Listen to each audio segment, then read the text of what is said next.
Hello there, step softly into the ancient cobbled streets of Rome, not the Rome of empires and conquests, but the quiet Rome behind closed shutters and sleepy alleys. This series invites you to drift through the daily life of ordinary Romans, seamstresses and bakers, scribes and bath. No grand speeches, no roaring crowds, just the hum of sandals on stone, the creak of wooden carts, the clatter of spoons stirring lentils. Each chapter is a slow breath of history, where the mundane becomes melodic, and the forgotten rituals of life whisper their way into dreams. Whether it's the warmth of the afternoon baths, or the soft flicker of oil lamps before bed, whispers of the Roman day gently escorts you into the lives that filled the empire's heart, not with glory, but with stillness. Curl up, close your eyes, and let Rome's quiet rhythms lull you to sleep.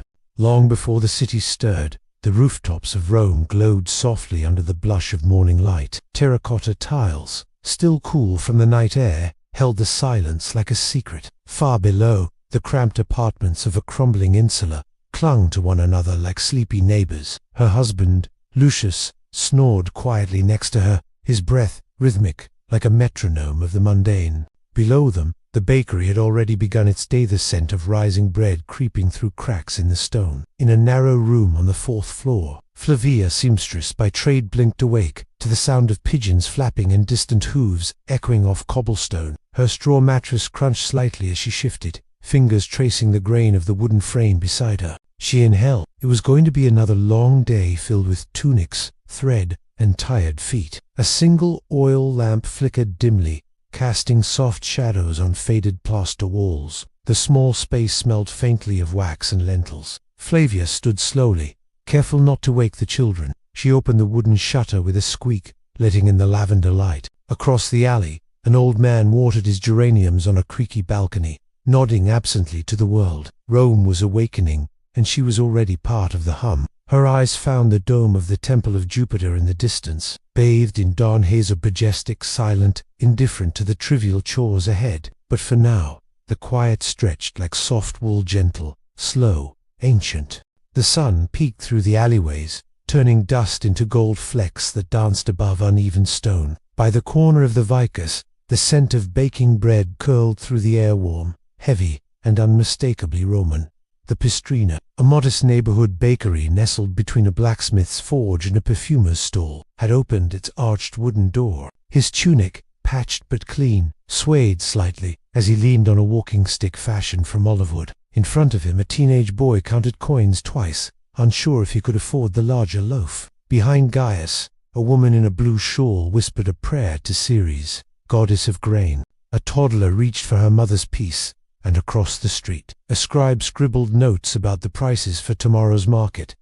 He bit gently into the crust, savoring the plain, beautiful taste of sustenance and routine. Inside, ovens crackled softly, releasing heat and the gentle hiss of loaves nearly done. Gaius, a retired soldier turned bread enthusiast, stood third in line. The baker, sturdy and flour-dusted, appeared at the threshold with a fresh tray. Round loaves with stamped seals of approval identifying them as standard weight were set down with soft thuds. Conversation hushed. The queue moved, slow as honey. When Gaius reached the counter, he slid 2 bronze asses across the slab. The baker smiled, handed over a warm loaf, wrapped in a thin linen square, and nodded respectfully.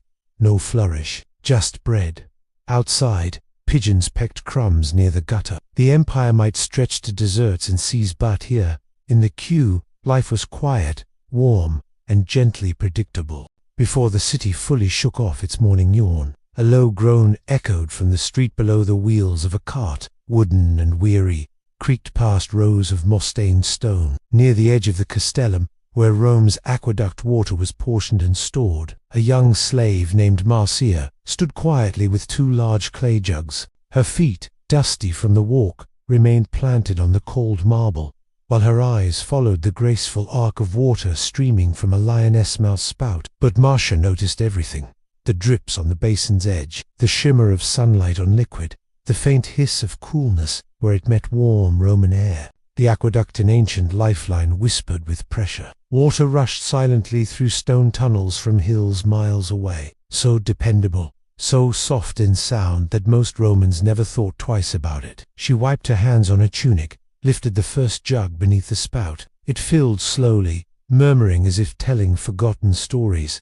A cat slept beside a fig crate. Life moved, but not quickly. Her arms ached slightly, but she smiled a tiny, fleeting curve because the master's children would have clean water to wash, and the lentils would boil faster this morning.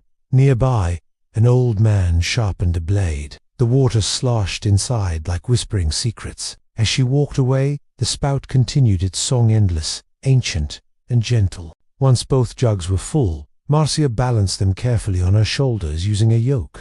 The villa's atrium sat silent in its grandeur, a square of stone framed by sturdy columns, open to the early sky. Light spilled from the compluvium above, casting golden patterns onto mosaics below. Vines, dolphins, mythic gods, frozen mid. The house still slept, scrolls untouched, sandals lined neatly by the entrance. Only the soft coo of doves beyond the threshold kept her company. A faint breeze curled around Eunice's ankles as she stepped into the room with her broom of bundled twigs. A wayward leaf, blown in by the night wind, rolled lazily away from her broom before her strokes were methodical. Left, right, pause each movement, a small ceremony in devotion to Unia began to sweep in slow circles. Dust whispered across marble as if reluctant to leave. The dust gone, the mosaic gleaming, the peace preserved. Tiny clay figures stood watch protectors of the home, guardians of quiet. She bowed her head briefly, not in rush or ritual, but simply habit. She paused to glance at the lararium, the household shrine. The scent of jasmine from the garden mingled with yesterday's wine traces. Somewhere deeper in the house, a child turned in sleep, and a pot cracked faintly on the hearth. Eunice's broom kept moving, steady as a pendulum. By the time the first sandal slapped the floor upstairs, the atrium was pristine. Unia stood still for a moment longer, admiring the softness of her own handiwork. Not grand, not glorious, just enough to keep the day from fraying too soon. The sun shifted just enough to reach the edge of the sewing corner, where Flavia sat cross-legged on a woven mat. Her thread, spun from sheep's wool, stretched between her fingers in slow, steady rhythm loop. Pull, knot, pause. His sister, Livia, gently braided straw into shapes meant to be crowns for their household gods. All around them, the air buzzed softly with calm energy. Flavia wasn't fast, but she was precise. Each seemed a whisper of patience, each fold a testament to repetition. Today's tunic was for her youngest, a restless boy named Dario, who currently lay sprawled on the mosaic floor, waving his wax doll in mock battle. Flavia hummed a tune that had no name but always resurfaced when the thread behaved. The empire beyond their door could roar and conquer, but here, inside these walls, time stitched itself slowly, one tunic at a time. Her fingers danced along the fabric, patching yesterday's tear beside the hem. Outside, sandals scraped the street, a distant mule braid, and the smells of lentils and ash drifted in from the nearby hearth. Flavia smiled without looking up. She adjusted the cloth again. Loop, pull, knot, pause. On the wall, a clay lamp flickered beside a shelf of folded tunics, each one stitched with the same quiet care. Livia giggled when Dario dropped his doll onto a sleeping cat. No one rushed.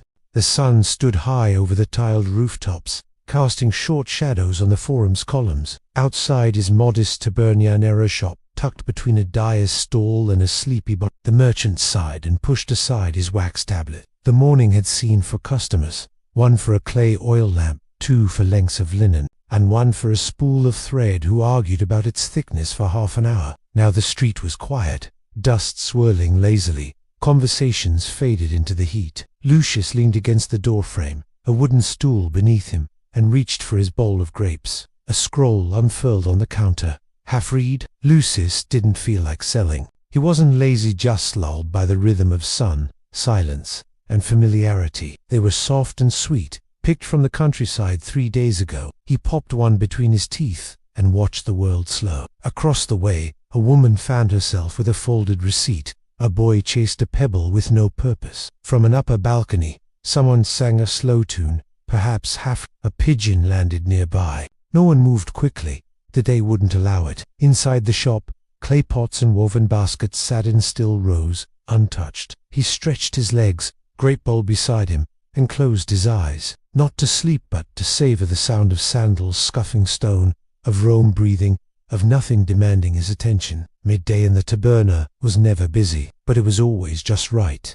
Beneath the mosaic-covered bathhouse near the market square lay a chamber few spoke of but all visited, the public latrine. Carved stone benches with evenly spaced keyhole openings lined both walls, and beneath them a slow-moving channel of water babbled softly, washing away yesterday's gossip. At mid-morning, citizens gathered quietly, clutching sponges on sticks known as They exchanged pleasantries, weather, bread quality, and how last night's dice game went terribly unfair. Across the chamber, a young man recited a line from Horace to himself, as if poetic dignity could improve the setting. These shared tools rested in saltwater basins near the entrance, their bristly heads bobbing like sleepy sentinels of sanitation. Octavius, a potter by trade, eased onto a cool marble seat, nodding to his neighbor with the same casual air one might use in a tavern, a mix of trickling water and slow conversation, punctuated by the occasional sigh of relief. Descent, not overwhelming thanks to strategically placed sprigs of rosemary hanging in clay holders.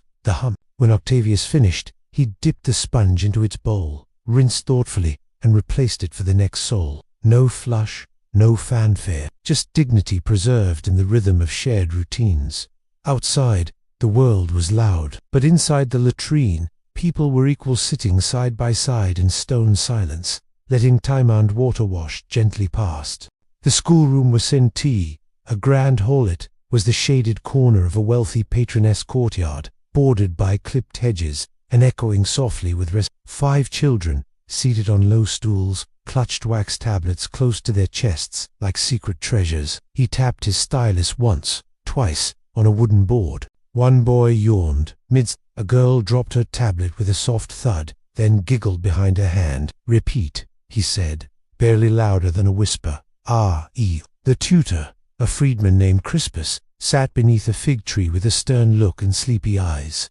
"Firm but smooth," he said. The boy nodded solemnly, as if understanding held weight. The students murmured back, their voices trailing like smoke. Crispus didn't scold them, just nodded toward the scroll beside him. Latin was eternal, but children, it seemed, preferred naps to nouns. Even the knowledge waited patiently to be absorbed. It was old and worn, covered in faded lines of poetry. Today's lesson, a single sentence about courage from Virgil's Aeneid. He read it slowly, as if the words themselves had grown tired with age. Bees buzzed nearby. A breeze stirred the teacher's robes. Someone scratched at a mosquito bite. No one hurried. One child scribbled crooked letters in beeswax's stylus, making soft squeaks, more doodle than word. Crispus leaned over and adjusted the grip gently. As the sun climbed, the students wilted like tired tulips.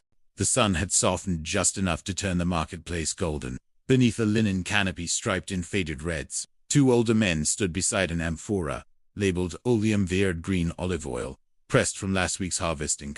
They were not in a rush. He ran a wrinkled finger along the amphora's rim, as if judging the oil by touch alone. 2, and a handshake, he said, adjusting his belt that hadn't fit properly since the Saturnalia feast 2 winters ago. 3 denarii is madness, muttered Septimus, his tunic tucked precisely, beard combed like temple ivy. Opposite him, Flaccus Rao, a fly hovered politely. The oil gleamed faintly inside its clay vessel, shimmering with hints of rosemary and pepper. "It's not bad." A child nearby tugged her mother's cloak, asking for figs. Somewhere behind them, a lute struck 3 soft notes and fell silent again. Septimus leaned in, sniffed once, and nodded reluctantly.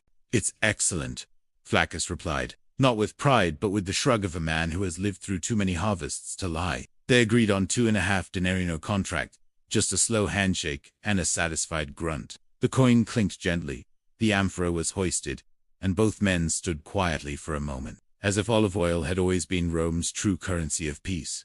Neither remembered exactly when the debate had started. Perhaps last week, perhaps last spring. What mattered was the quieter kind only well-aged men and well-aged oil could truly share.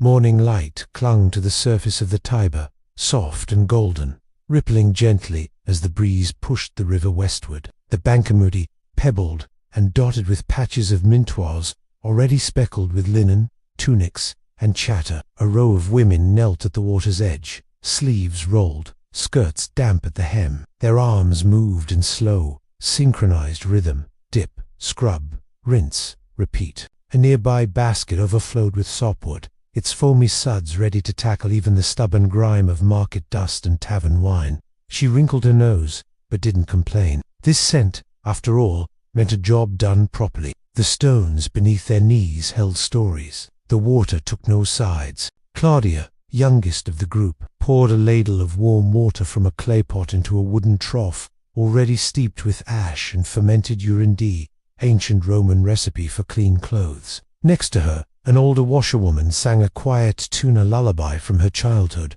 passed down like heirloom fabric. Occasionally, someone paused to gaze across the river. Fishermen hauled nets. A senator's servant led a pale horse to drink. A boy skipped a flat stone and cheered when it bounced thrice. And romancient, sprawling, magnificent wood continued quietly behind them, while the Tiber flowed on, carrying their songs and suds downstream. Claudia reached for a tunic, stained and stiff, and began to beat it rhythmically against a smoothed washing stone. The river responded with its low babble, soothing and endless. By midday, the linen would hang from wooden racks, fluttering like sleepy ghosts in the breeze. The sun had tilted toward the west, spilling golden heat across the rooftops like melting amber. In the heart of Rome's public thermae, the marble shimmered gently underfoot, polished by decades of bare heels and lazy afternoons. Inside the bathhouse, the apodarium changing rumor-code with low murmurs and the faint clatter of sandals. Clothes hung from hooks beside faded frescoes of Neptune, sea creatures frozen mid. Steam rose from the heated pool in soft plumes, curling around the shoulders of old men who floated in silence, their chins just barely above water. One traced patterns in condensation with a fingertip. Another recited the names of lost provinces under his breath. Patrons spoke in whispers, as though the steam demanded reverence. Marcus, a baker's apprentice, stepped barefoot onto the warm tiles of the caldarium.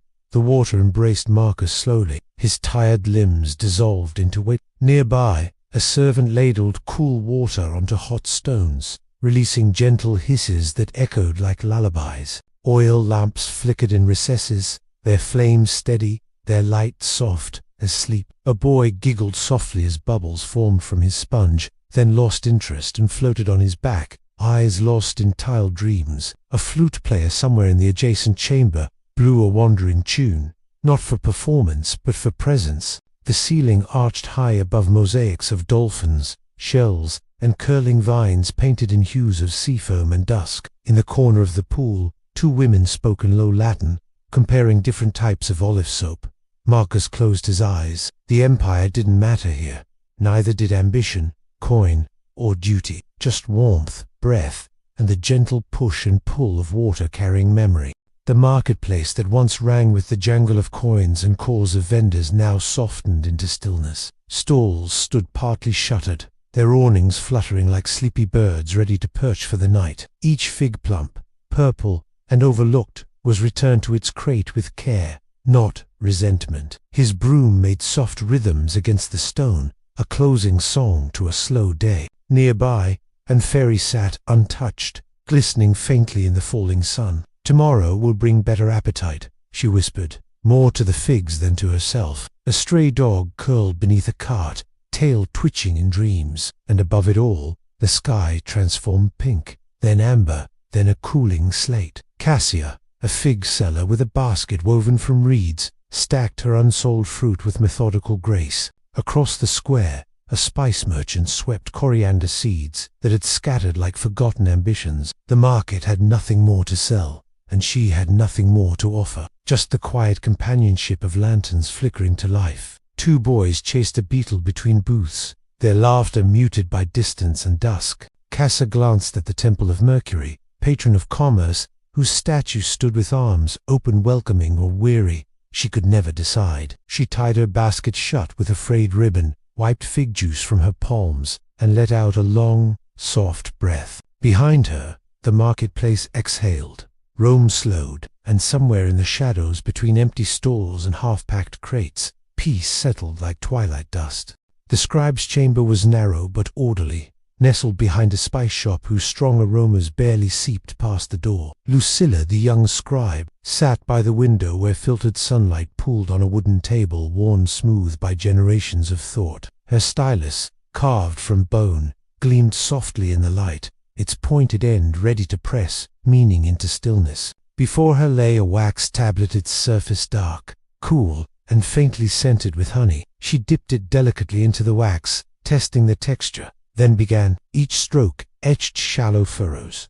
A letter, then another, followed by a pause. Yet inside, only soft scrapes filled the room, the stylus whispering Latin into the page, like secrets murmured between gods. Writing was never rushed. Each curve and line required intention, each word its own ceremony. Outside, vendors called lazily too late. Customers, the murmurs of passing sandals over gravel drifted through the window. No ink, no parchment, just wax and will. Lucilla paused midway through a phrase, running her finger across a crooked line. She gently smoothed the wax, erased the mistake, and began again. That was the beauty of tablets, easy to revise, never final, always forgiving. Scrolls waited in the corner, but she preferred this quiet practice. As the sun slipped lower, she wrote a final line, a quote from Cicero, something about virtue and patience. Her hand stilled.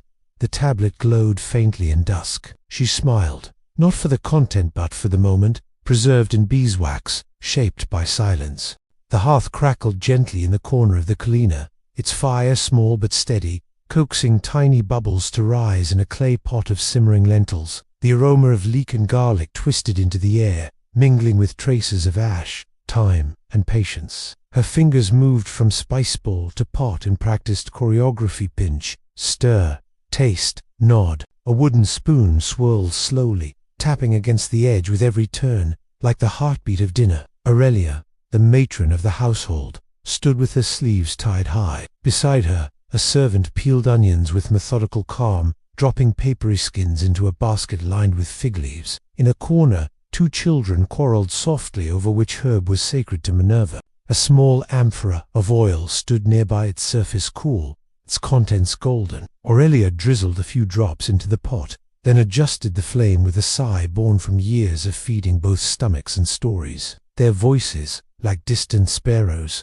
rose and fell without consequence. On the countertop sat a pile of broad beans, waiting their turn. Through the narrow window, the evening light slipped across the floor in molten stripes. Outside, Rome was beginning to hush. But in this kitchen, dinner was not an event, it was a rhythm, a rite of dusk that unfolded slowly, without grandeur. She tasted one lentil, soft, savory, just enough salt. Soon, the family would gather, scrolls set aside, sandals untied, and as bowls were ladled full, the chatter would begin, light, warm, ancient as the flame. The sky outside dimmed into violet, smudging the rooftops with soft strokes of evening. Inside the triclinium, the dining couch beckoned not with food, but with the promise of story. Grandfather Titus reclined, legs stretched beneath a woven blanket, a goblet of warm-watered wine cradled in his hand. Around him, three children gathered: Livia with her knees tucked beneath her, Dario with a fig tucked into each cheek, and little Septima clutching a wax doll like a talisman. Grandfather cleared his throat, not for drama, but for habit. Once, he began, in a time before roads had names, Romulus and Remus were suckled by a she. His voice, gravel soft, rolled through the room. He'd told this story 100 times. Inside, Titus described the twins fighting for the right to build a city. Dario whispered the next line before Titus could reach it. A story half told was just right for sleep. Livia groaned. Septima clapped. Maybe more. He paused often, not from forgetfulness, but from rhythm, letting the silence fill the gaps like warm wax into cold molds. The children didn't mind, they knew the ending. What mattered was the sound, his voice, the click of the lampwick, the distant splash from the courtyard fountain. Outside, the wind rustled the olive tree. Romulus drew the first wall. Titus said slowly, and so Rome began, with blood, bricks, and stubbornness. The children leaned in, eyes drowsy, hearts soft. Grandfather swirled his wine, then lowered the goblet untouched. I'll tell you the rest tomorrow, he said. When the stars are brighter. They nodded. The evening had deepened, pressing a velvet hush over the rooftops of Rome. Inside the domus, the atrium had grown, still footsteps faded, voices hushed, and the clatter of dishes now just echo. Cornelia entered with a brass candle-holder balanced carefully in her hands. The wick, dipped in tallow and clove, sparked with the touch of flint and steel. The figures flickered as Cornelia moved from room to room, lighting each candle with reverent rhythm. One near the shelf of scrolls, one beside the Lares, one beside the couch where Lucius dozed with a half-read poem resting on his chest. A tiny flame sprang to life, swaying like a dancer in slow motion. She placed the candle at the center of the mosaic floor, where Bacchus rode a chariot of grapevines in frozen celebration. The flame breathed gently, casting shadows onto tile Bacchus, now cloaked in movement. Vines fluttering, the gods briefly stirred. On the walls, frescoes of Venus and Mars blinked into twilight reds, and ochres softening into sienna and sleep. The fire in the hearth was low now, crackling in minor tones. Outside, cicadas whispered their final songs. She didn't need to. Cornelia stood in the hall, looking down at the candlelight weaving through pillars and corners, spinning shadows that pulsed like the heartbeat of a dream. Rome receded. She didn't speak. In flickers and silence, the house exhaled. The courtyard was quiet, its worn mosaic tiles cooled beneath bare feet. Vines of ivy clung to the walls like drowsy spectators, and the old stone fountain whispered with a trickle that barely broke the silence. The linen smelled of mint and river ash, soft from the day's sun. Her fingers moved patiently, crease, fold, stack with the rhythm only routine can teach. Selene stood near the laundry line, her hands deftly folding tunics that fluttered faintly in the night breeze. Above her, the moon rose between columns, pale and slow, casting silver shadows where the oil lamps dared not reach. She hummed. The tune wound its way across the courtyard, brushing past fig leaves and sleeping cats. Not loudly, just enough for the melody to rest between the folds. An old lullaby her grandmother once sang beside the Tiber, once stirred and smiled, not from wakefulness but from comfort. Even the gods in the household shrines more. Inside, children lay curled on straw mattresses, ears half listening to the familiar tune drifting through the shutters. Selene folded the last tunic, placed it gently in the basket, and sat for a moment beneath the olive tree. The fountain murmured, the moon watched, and the melody, soft, timeless, and winding, lingered in the courtyard long after her voice faded. The dining couch creaked beneath Lucius as he shifted, settling deeper into its cushions, fingers loosely wrapped around a modest ceramic goblet. The wine inside, a pale red from the hills of Latamuswell, gently with water, thinned for taste and tradition. Here, it was just enough to soften thought and slow the breath. No one in the household drank it strong. That was for poets in taverns, or generals returning from war. Aurelia passed another goblet to her sister, who reclined opposite under a woven blanket. They didn't toast, no dramatic gestures, just quiet nods and a shared look that said, this day was enough. Around him, silence, built not the silence of absence, but the presence of calm. Scrolls were closed, shoes were tucked, children curled quietly behind curtains. From the courtyard came the distant hum of a lullaby's, still folding linens, perhaps still singing. Cicadas clicked in slow chorus outside, their rhythm like a heartbeat beneath the stars. The candlelight caught the wine's surface, making it glow like memory. Lucius took a sip, letting it settle across his tongue. The pleasure wasn't in the quantity, was in the trickle, the taste, the moment. As the goblet emptied, Lucius didn't move to refill it. Wine, diluted and quiet, trickled through the evening like a final chapter whispered to sleep. The stars scattered across the Roman sky like pinholes in a canvas, glinting over tiled roofs and shuttered windows. In the alley behind the bakery, the hush of midnight settled like dust. A short spear dangled from his belt more for comfort than combat, and his tunic bore the wrinkles of a long evening. But tonight, as most nights, there was little to challenge. Rome slept deeply. Even the shadows seemed tired. The scent of cool bread lingered faint, sweet, a ghost of the morning. Cassius pointed lazily. "Stay out of the fig cart," he said, half serious. The cat flicked its tail in reply. Cassius the watchman strode slowly, his leather boots whispering against the worn stones. His job was simple: make rounds, mutter warnings, peer into corners, and keep thieves at bay. A cat darted across his path, then stopped, stared, and yawned. He passed the latrine, empty now and echoing with the drip of unseen water. A torch flickered near the old fountain where laundry had dried that morning. A scroll fluttered from a windowsill and landed at his feet. He stooped, read the title, On Silence and Virtue. The god's eyes once burned with fire. Tonight they looked bored. A window creaked, and Cassius paused not for alarm, but curiosity. No one called. Nothing stirred. He sat briefly on a low wall beneath a fresco of Mars, now faded and chipped. Cassius sighed. "This city dreams while I walk," he murmured, adjusting his belt. "Must be nice." The wind curled through the alley. He didn't laugh, just tucked it into his pouch, and walked on. The villa had grown hushed like a page finally turned. Candles flickered low, casting halos around their flames. The atrium's shadows curled into corners, no longer dancing, just resting. The ceiling above was painted with stars, and gods Jupiter holding lightning, Diana chasing deer through constellations. Their colors faded from years of smoke and sun, but they still watched gently over the night. In the sleeping chamber, soft rustling filled the space as linen sheets settled over drowsy limbs. The children snored faintly down the hall, their breaths woven like lullabies. The cat stretched once, then collapsed near the hearth, content in the last warmth of embers. Flavia lay beside Lucius, both still, both calm. Nothing stirred to wake the city. Her painted eyes half closed, forever drowsy, forever gentle. Rome itself slept its marble, mosaics, and murmurs silenced beneath the hum of dreams. Outside, the streets whispered with wind. The watchman's boots clicked distantly. A fig dropped from a branch unnoticed. Above the bed, the fresco of Venus gleamed faintly in oil. Light, love, grace, serenity. Flavia turned once, pulled the sheet higher, and exhaled. The gods above remained still. Tomorrow, the bread would rise again, the stylus would scrape again, but for now, all was still, and the empire so vast, so proud surrendered, just for a while, to peace.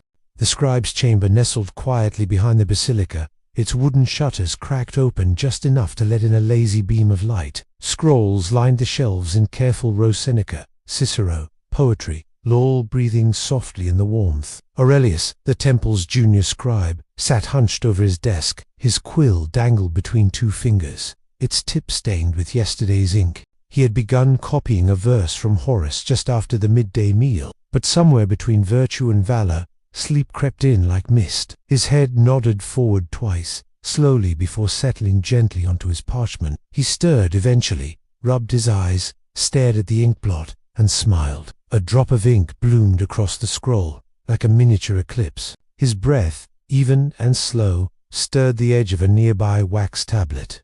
Outside, the forum murmured faintly. A donkey passed, hooves muffled against the marble. Someone shouted about dates where they're selling or disputing. It didn't matter. The city moved, but not here. Behind him, a fresco of Athena stood vigilant, her gaze fixed on the sleeping scribe with silent tolerance. Not in this room of shadows and scrolls. The oil lamp on his desk flickered once, then leaned into stillness. His nap wasn't deep, nor long, just enough to carry a Latin phrase into a dream and back again. "I'll call it punctuation," he mumbled, and began again slower this time, with reverence for rest. The villa's garden stretched along the southern wall, framed by terracotta pots and low hedges clipped with care. It wasn't large, but each plant knew its place: basil beside rosemary, figs leaning toward the sun, and lavender nodding in slow approval. In his hand, a clay jug, half filled with rainwater, cool and patient. Milo, the youngest servant, walked barefoot between the beds. The earth was warm beneath his soles. He didn't rush. The basil didn't require urgency. He knelt, tipped the jug, and watched the droplets settle into the soil like whispered promises. Milo didn't startle, he simply smiled, kept working. He trimmed a stray stem with care, placed it gently into a woven satchel meant for the kitchen hearth. The leaves fluttered slightly, catching morning light, the scent rising like memory. A dove landed on the edge of the fountain and cooed softly. Behind him, the Dumas murmured with distant voices, nothing demanding, just the sound of sandals on mosaic. Cicadas buzzed faintly from the olive tree, blending into the breeze like music too shy to perform. Milo stood slowly, wiped his brow with his sleeve, and looked out toward the wall of vines that climbed endlessly but never shouted. The garden, still and fragrant, cradled the silence, and Milo, with hands stained by soil and peace, walked back to the villa, his task done, his rhythm unbroken. In a narrow room tucked behind the Ollivander's stall, the shoemaker's tools lay scattered, awl, rasp, and needle arranged in mild disarray like notes in a forgotten song. His lap held an unfinished sandal, its sole still rough, the straps uncut. His calloused fingers, quiet now, rested in his lap, while the afternoon sun slanted across the bench in golden silence. The scent of tanned leather drifted through the doorway, mingling with distant incense from a passing procession. But now the thread dangled loose, and the shop exhaled with him. Tiberius, the shoemaker, leaned back on his stool. Eventually, for now, the thread could wait. Inside, the only sound was the faint creak of wood and the occasional pop of cooling glue. To the rare luxury of doing nothing, the cat in the corner blinked once, then stretched out again beside a pile of sandal scraps. Even the flies seemed too drowsy to bother hovering. For hours, he had stitched looping waxed thread through thick hide, shaping arches to cradle restless feet. Outside, footsteps passed, a senator's slave clicking in haste, a young girl dragging her doll. A half-eaten peach sat on the windowsill, soft and forgotten. Tiberius closed his eyes for a moment, not to sleep, but to listen, to the lull between footsteps, to the weight of stillness. He would finish the sandal, and so could Rome. The terrace overlooked the edge of the Subura district, where rooftops leaned into each other like old friends, and the sky stretched wide in shades of lavender and bronze. The sun, no longer eager, slipped gently behind the distant hills, letting its final rays linger in silence. Octavia, her hair pinned with a copper clasp, carefully peeled an apple with the precision of routine. Next to her, Maya reached for another dented sweet and saved from the morning stall. On a low bench carved from olive wood, two matrons sat side by side. They didn't speak much. The day had said enough. Below them, faint laughter rose from a passing cart. A lute strummed somewhere in a courtyard. Pigeons cooed from the tiled gutter, already dreaming. Octavia dropped a curl of peel into her lap, then handed a slice to Maya, who took it without looking. "Remember last summer?" Octavia asked softly, her voice like warm cloth. "When the figs ripened too fast?" Maya chuckled, low and brief. "We dried them on the roof. Half were stolen by crows. Smart crows. Only stars to watch, and silence to share." The oil lamp flickered beside their basket. Shadows curled beneath their feet. Greedy gods. The sky deepened. They finished the apples slowly, their hands clean, their bodies still. No one hurried them. The terrace had no schedule. The empire roared elsewhere. Here, on the terrace, two women sat peeling fruit, catching memories, and waiting for the moon to arrive. Before the sky turned blue, it was brushed in pearl, faint and slow like a whisper. At the temple of Vesta, home of flame and stillness, three elders bent with time and tenderness began their quiet ritual. Each sweep was deliberate, not hurried, not forceful, but paced like a prayer. His voice, rough and musical, wove into the morning air as naturally as the birdsong rising from the fig tree nearby. And behind them, Felix sprinkled rosewater across the upper steps, watching droplets form perfect circles before fading into scent. Marble caught the soft rustle, echoing it back with solemn grace. Their brooms, fashioned from reed and threadbare twine, moved across the stone steps in steady arcs. Nestor, the eldest of the three, hummed an old proverb as he worked. "Even gods prefer clean shoes." The eternal flame flickered once, not from danger, but acknowledgement. Beside him, Livia plucked wilted petals from the shrine's threshold, her fingers knowing which ones to live. Only the brightest should greet the goddess. The city yawned in the distance. Somewhere in the hills, carts creaked into motion. But here, in the shadow of sacred columns, all was composed. A soft breeze lifted dust from the altar. They didn't speak much, only exchanged nods, shared silences, handed off broom handles like torches in a quiet relay. When the sun finally crowned the dome, the steps were gleaming. The gods stirred. The people would soon follow.